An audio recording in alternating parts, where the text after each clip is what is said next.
para habaib, ya, kami yang akan terdepan, antum duduk manis aja. Biar kami dengan ilmu yang akan melawan mereka. Saya sebagaimana dulu ketika saya membela tesis IMAD, saya rela mati. Kenapa saya sekarang mau membela kebenaran Ba'alawi, saya enggak rela mati? Bodoh saya. Allah ala Nabi Muhammad. Maka oleh sebab itu akhina fillah yang dirahmati oleh Allah, la takhaf wa la tahzan innallaha ma'ana. Ana sudah banyak yang ngancam sampai mau culik, mau bunuh. Tapi paling pantang mati saya takut. Mati tanam.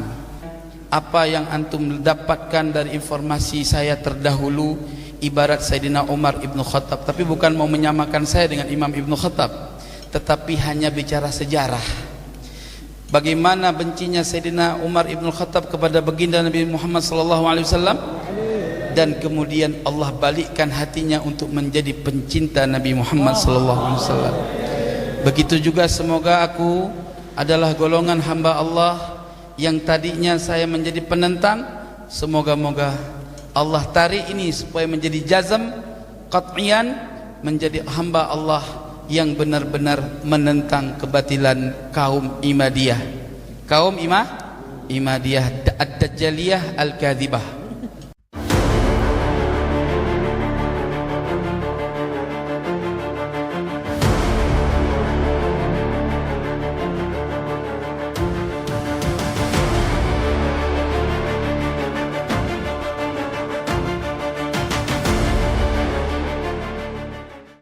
Assalamualaikum warahmatullahi wabarakatuh. Jumpa lagi dengan Tani Minimalis. Hari ini ada video tentang Tengku Qori yang lagi viral, yang ngaku Sayyid tapi begitu tes DNA ternyata bukan orang Arab tapi orang Bangladesh. Hehehe. Tepatnya suku Rohiyang. Tengku Qori menerima undangan dari seorang habaib untuk datang pada acara haul ke-1 Habaib Hasan Assegaf. Saat ini para Ba'alawi sedang bersuka cita. Riang gembira orang yang selama ini terkesan paling berani beradu otot dengan para Ba'alawi sekarang berbalik mendukung dan berjanji akan membelanya melawan pendukung Imadiyah katanya.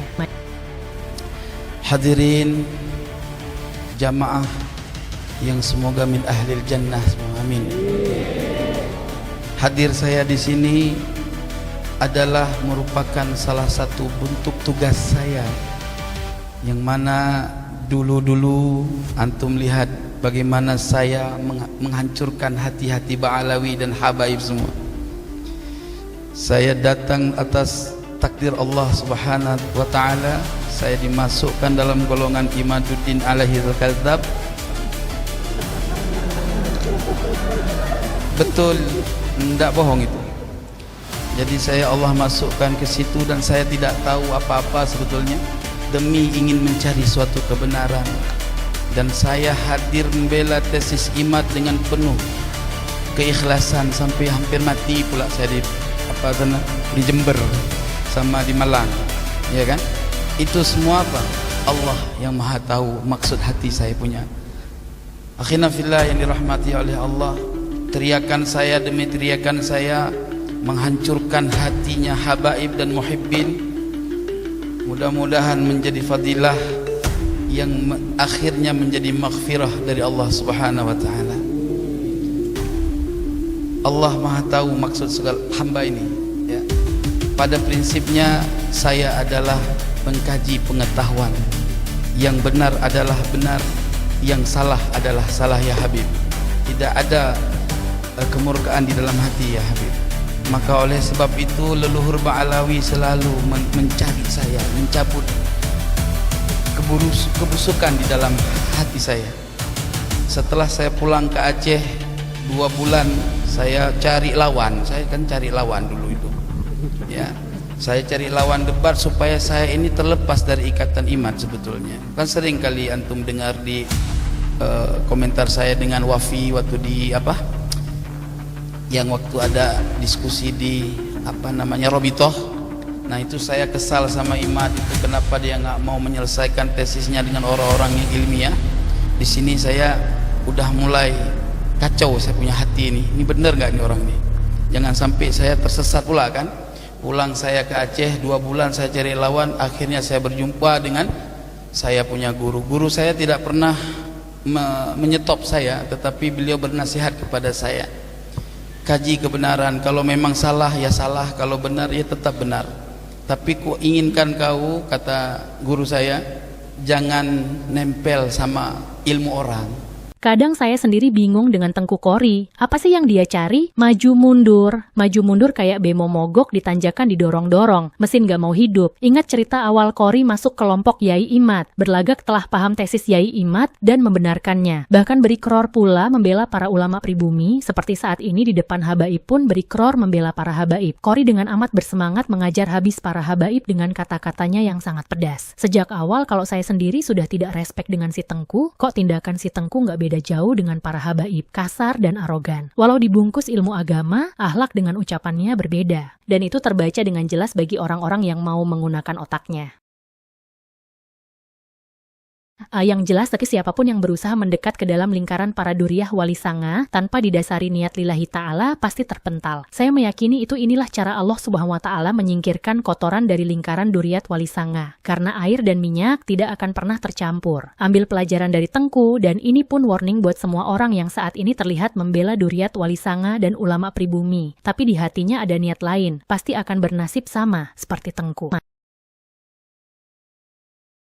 Insya Allah, ini baru babak awal proses penyortiran orang-orang yang dipilih Allah Subhanahu wa Ta'ala untuk masuk dalam lingkaran pengikut para wali sanga.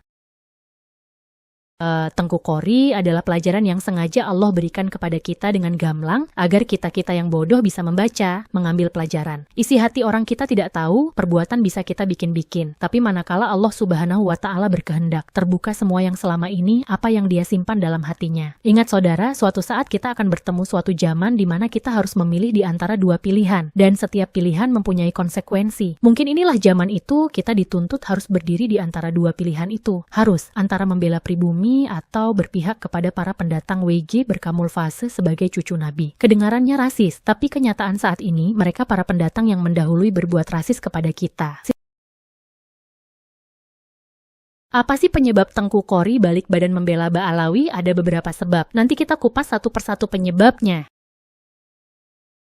Orang tua saya sering mengatakan, iman dan oman hendaknya seiring berjalan. Terlepas dari kealiman orang tentang masalah agama, ternyata banyak orang gugur iman karena oman. Naga-naganya ini yang terjadi sama Tengku Kori, imannya hancur gara-gara oman. Oman itu apa sih? Oman itu bahasa Sanepa orang Jawa, yang artinya harta. Hehehe, gara-gara duit mungkin yang menjadi salah satu penyebab Tengku Kori kembali ke habitat asalnya, di samping masalah-masalah lain. Pasti banyak yang protes dengan statement saya ini. Kok berani mengatakan Tengku Kori balik ke habitat gara-gara duit? Iya dong. Berdasarkan pengamatan dan info yang bertebaran di dunia maya, Tengku banyak masalah tentang keuangan dengan teman-teman barunya di kubu Yai Imad. Hehehehe. Itu salah satu yang menyebabkan Tengku balik badan dari kubu Yai Imad. Itu baru salah satu. Masih ada beberapa sebab yang membuat Tengku tidak nyaman di kubu Yai Imad dan berbalik badan membela para habaib. Nantilah di video yang akan datang saya ungkap.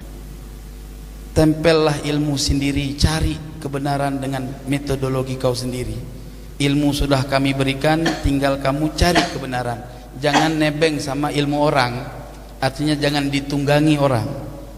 Itu saya pulang dari Aceh ke Bekasi itu selalu was-was. Tapi saya belum menggubris was-was itu. Lalu ketika saya pernah mengungkapkan kata-kata yang gak baik kepada Imam Al-Faqihil Muqaddam, itu baru tergoncang saya punya jiwa. Bagi orang-orang yang tidak menyimak diskursus nasab dari awal dan melihat kelakuan Tengku selama bergabung dengan kubu Nyai Imad, melihat ceramah Tengku ini, pasti akan merasakan dan menilai apa yang diucapkan Tengku adalah suatu kebenaran. Tapi bagi yang menyimak pergulatan antara kubu Yai Imad dan kelakuan Tengku selama ada di kubu Yai Imad melawan Ba'alawi, apa yang diucapkan dalam ceramah ini adalah kebohongan dan sesuatu yang sudah terbiasa dilakukan oleh para habaib Ba'alawi. Rupanya kebiasaan dan perilaku Ba'alawi memframing memutarbalikkan fakta. Persis dengan kebiasaan dan perilaku Tengku. Dikatakan pula dalam ceramah tersebut, Tengku sudah berhasil menyelesaikan sebuah kitab antitesis untuk melawan tesis dari Yai Imad. Lalu tak lama saya fatihahkan kepada Al-Imam Abdullah bin Alwi Al-Haddad. Kan saya punya kitab itu semua, hatta kitab ilmu hakikat itu dari beliau. Saya punya kitab-kitab ilmu hakikat Imam Abdullah bin Alwi Al-Haddad. Saya fatihahkan malam Jumat. Langsung saya punya kesimpulan, dan subhanallah hari Sabtu malam Minggu kemudian saya berikrar di akun Nyong Pemalang tuh.